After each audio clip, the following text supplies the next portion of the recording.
Alright, good evening to you, my dear students. We are going to discuss today about the enterprise strategy revision for May 2014 exams. So today I'll be taking you through how to pass the exam.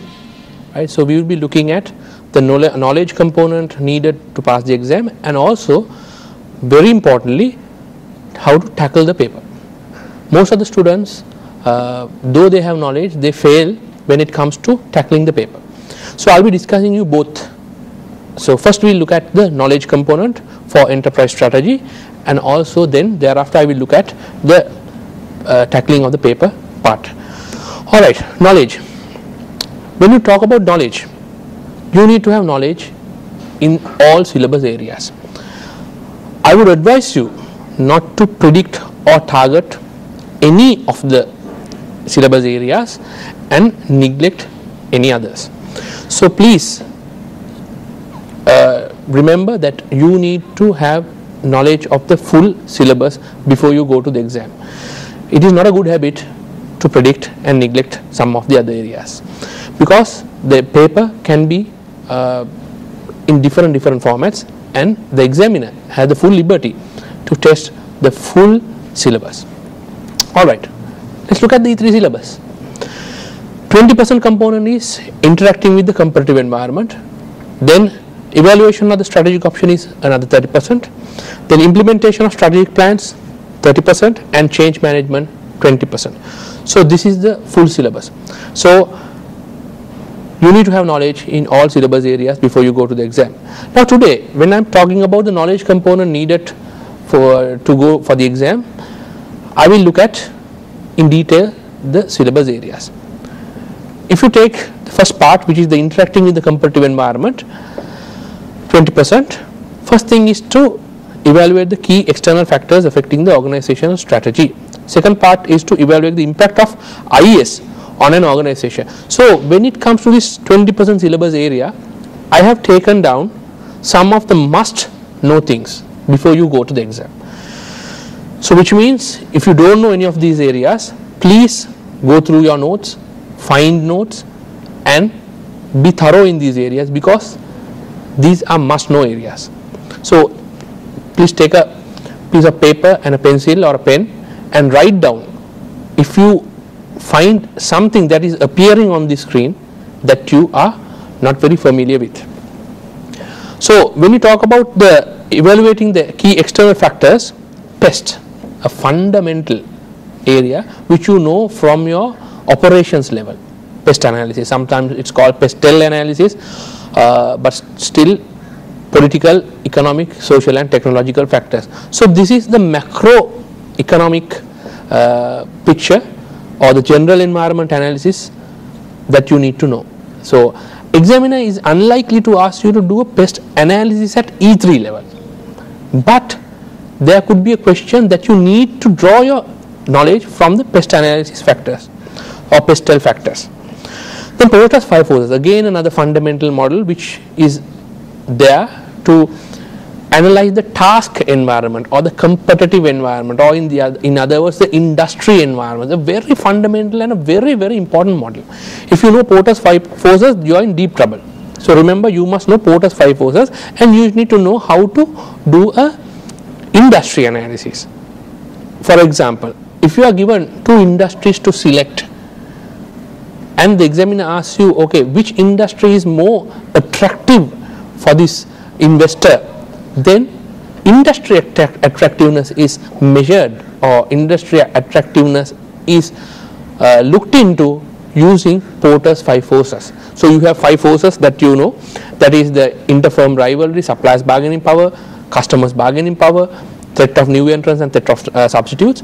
So you take all that 5 and you can give them a ranking, and you can see which industry is more better. Before the arrival of Porter's 5 forces, people looked at only the current competition, but Professor Michael Porter suggested that looking at only the current existing competition is not enough to understand a particular business environment or industry. So therefore you need to have all 5 factors equally measured before you make an investment decision. So that is another important model. Then CSR, corporate social responsibility. This is a very key area in E3 syllabus.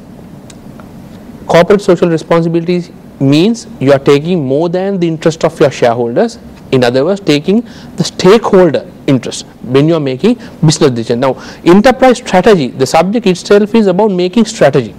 Subject itself is about making strategy. So you need to know about corporate social responsibility when you make a strategic decision. Now, that is the application of this area for this particular examination paper. So I'll repeat, you need to be able to give the corporate social responsibility view in your strategic decisions or long-term decision making. Then stakeholders, including government relations, is another important area. Stakeholders, you have so many stakeholders in an organization: shareholders, employees, the directors, management, the general public, media, bankers, and also the government. Here you need to have an understanding of the stakeholder views or the stakeholder analysis. Here Mendelow's matrix can have an important role. Then when you are evaluating the external key factors, you need to know about supply chain, upstream and downstream management. Upstream is the suppliers management, downstream is the customer side management or the distributors side management. So these are also another two important must know areas before you go to the exam. Okay, then evaluating the impact of IS on an organization. Now remember, today we are not talking about business without the involvement of IT, IS or IM, right? So here you are required or you must know the impact of IT utilizing frameworks such as value chain. Now value chain is an important model that will be so important for your whole examination. In the value chain you have the secondary factors or the secondary activities which includes IT. Now IT being a secondary function in the value chain adds a lot of value to the business. So the impact of IS should be known. So you have IT, IS and IM, information technology, information systems and information management. Information technology talks about the technological part of the information that is required to run your business. Information management talks about the management part of information. How do you manage your information? Then information systems or information strategy talks about the business requirement of information. So these three things. So however, what you need to know is how it adds value to your organization. Then databases. What is a database? A database is a pool of independent data, so you can use it for any application. So in other words, it's an independent pool of information which can be used for any purpose. So that is a database. Then data warehousing and data mining. Again, if I put it very simply, what is data warehousing and what is data mining is, data warehousing is storing data. Now storing data in a big let's say a warehouse, in a big mainframe or a big processor where you have a lot of information, and mining is extracting the relevant information from that particular data warehouse. Now this mining is a very important part because that can give you relationships between information and connections between information where you can have a lot of strategic importance in such information. So data warehousing and data mining is a must know area. Then Web 2 technologies. Web 2 technologies, actually you and I use that every day now, because Web 2 technologies gave a lot of room for the current development of the business applications such as blogs, mashups, then wikis, then social networking and so on. So the Web 2 technology gave a lot of room for these areas. So you should know the advantages, disadvantages of having these kind of applications.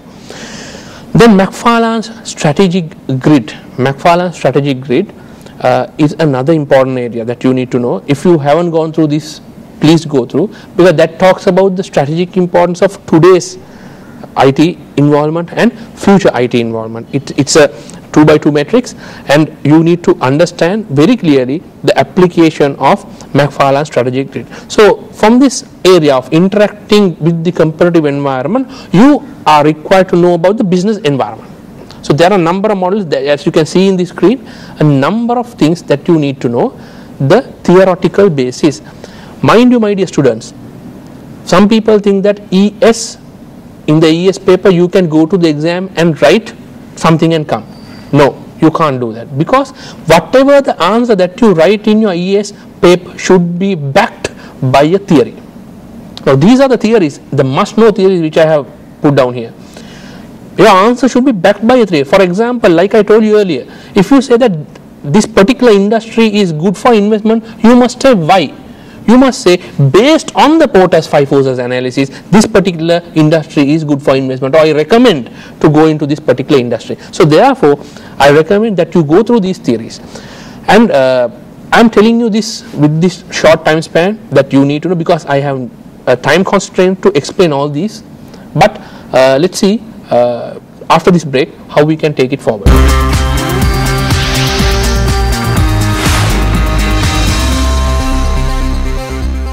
Welcome back.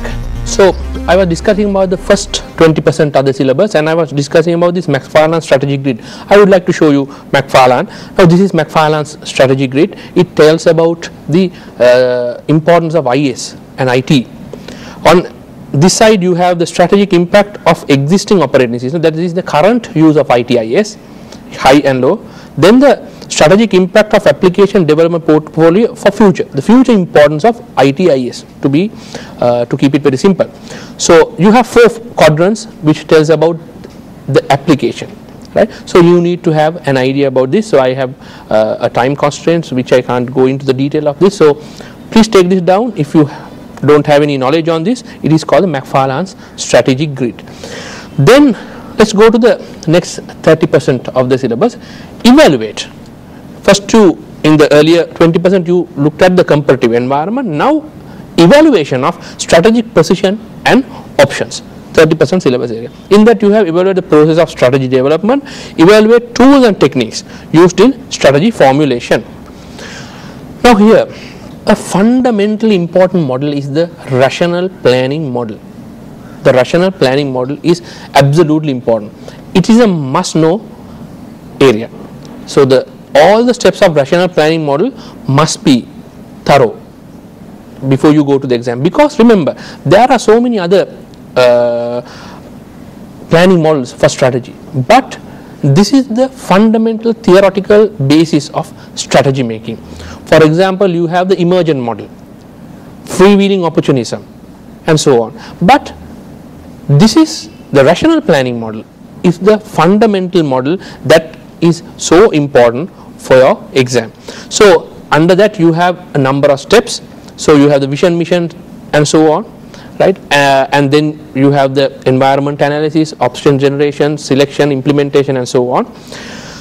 If you know that model, you can put many of these theories to fit into that model, right? So I will not go through the rational planning model as such. Instead I will look at some of the models which can fit in.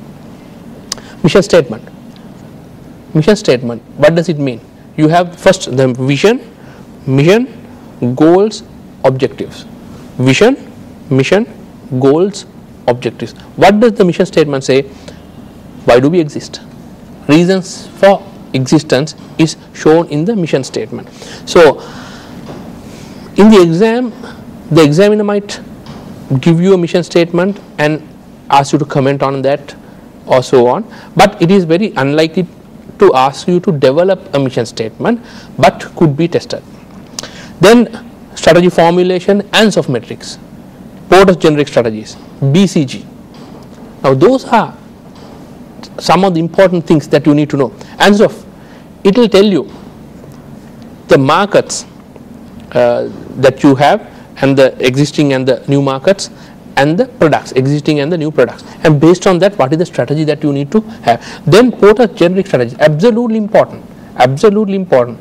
Porter's generic strategies, you have cost leadership, differentiation, then you have focus, right? So those are the main 3 strategies actually that can be divided into 4, that is cost leadership, differentiation, cost focus, differentiation focus, and also there is another new one called the best cost provider or the value for money strategy.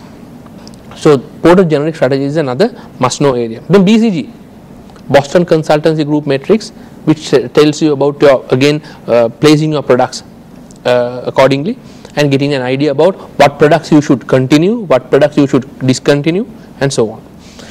Real options is actually a calculation, but examiner does not want you to do calculations on this particular area. Real options is again another kind of a decision making tool. Scenario planning, game theory, organization structures, directors' roles and responsibilities, then Lynch metrics. Those are also some of the important theories that you need to know. I will discuss a bit on the directors' roles and responsibilities. Directors' roles and responsibilities are quite important because remember your pre-scene talks about a company called PLC, and it has organization structure and director boards are involved. So directors' roles and responsibilities, corporate governance is an important area. Actually, I will discuss about that later. I will discuss about the pre-scene later. Then Lynch metrics. Lynch metrics is another important model which talks about another important area. I will just show you the Lynch metrics. It is also called the expansion methods matrix. You have the geographical location on one side, and also you have the company on the other side. So when you take geographical location, it could be the home country or the international geographical location. The company could be inside or the outside the company. So we are talking about the different kind of expansion possibilities here. Expansion, that's why you call it expansion methods matrix. Why am I talking about this a bit? Is because your pre-scene gives some indications where Lynch metrics could be tested. Okay, if you don't have an idea about Lynch metrics, please Google or go to your notes, take your text or speak to a lecturer and get an idea about the Lynch metrics. That's an important one. So if it is a company inside the company, or if it is going to be within the home country, it's called internal development. You can do internal development. Then if you want to be within the company, that is not go to outside companies and so on, but still go international, you can do exporting, overseas officers, multinational operations, etc. Then outside the company, you have within the home country and international, you can have mergers, acquisition, joint ventures, and so on, because your PPLC, the pre-scene talks about some acquisitions, right? So that's why I wanted to discuss a bit on this particular matrix, Lynch matrix. Okay, then evaluate tools and techniques. Again, rational planning model, I discussed about it. That is a must know area. Forecasting. What are the methods used for forecasting, right? Numerical methods and non-numerical methods.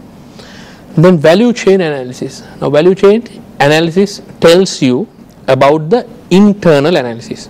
Okay, you have the primary activities and the secondary activities, and the value chain is a must know model because that value chain can be applied into many situations. When if you want to do a resource audit, you can do a value chain analysis. If you want to do internal analysis, still it is the same, right? So value chain tells you again how to identify value adding activities and to separate it from non-value adding activities. So value chain analysis is a must know. Remember, you learned it for your enterprise operations and enterprise management. Here the examiner will not ask you, or examiner is very unlikely to ask you to draw a value chain and explain the components of that. That is not the purpose. At ES level, the examiner will ask you to do an analysis of a particular scenario or a particular case, and he might not even tell you to use value chain analysis, but you need to be able to pick. When he talks about primary activities, inbound logistics, operations, outbound logistics, you should remember that now this is an opportunity for me to use the value chain analysis. So drawing of value chain analysis and explaining of the components of value chain analysis is very unlikely in ES level paper, but for EO, yes. So you have passed that particular paper. So here it is important that you remember the model and you should be able to apply it to a particular scenario. Then implementation. So we looked at the evaluation of strategic position, 30%, then implementation of strategic plans. How do we implement the strategic plan? Now remember, most of the organizations do fantastic strategy planning. They look at the environment, they look at the strategic options, they select the best strategy, but when it comes to implementation, it's a failure. Now this is a very common scenario in most of the companies around the world. So implementation is an absolutely important stage, but students tend to ignore this implementation part, right? So under that, you need to know how to measure certain things like ROI, return on investment, residual income, economic value added, shareholder value analysis. Okay, ROI is a simple calculation, right? So you take the return divided by the investment, right? Then residual income is taking cost of capital into account when you are looking at the income. Then economic value added, again doing some adjustment to operating profits to get what is the real economic benefit for that particular period that the organization have added. Then shareholder value analysis, the acronym of SLOCAT. Acronym of SLOCAT is important. Now I need to talk about shareholder value analysis because your pre-scene gives some indication about that. So let's look at this. I hope you can see this shareholder value analysis. It talks about 7 measures that the organization should do in order to maximize shareholder wealth. So the 7 elements are sales growth rate, life of the project, operating profit margins, working capital, asset investment and taxation. So you have an acronym called SLOCAT. SLOCAT. So shareholder value analysis talks about 7 measures that needs to add value. So that's an important part when it comes to your syllabus. Then transfer pricing within the organization. When you do sell something, what is the basis of pricing? Then we have to talk about balance scorecard, which is another very important factor. We'll discuss about it after this break.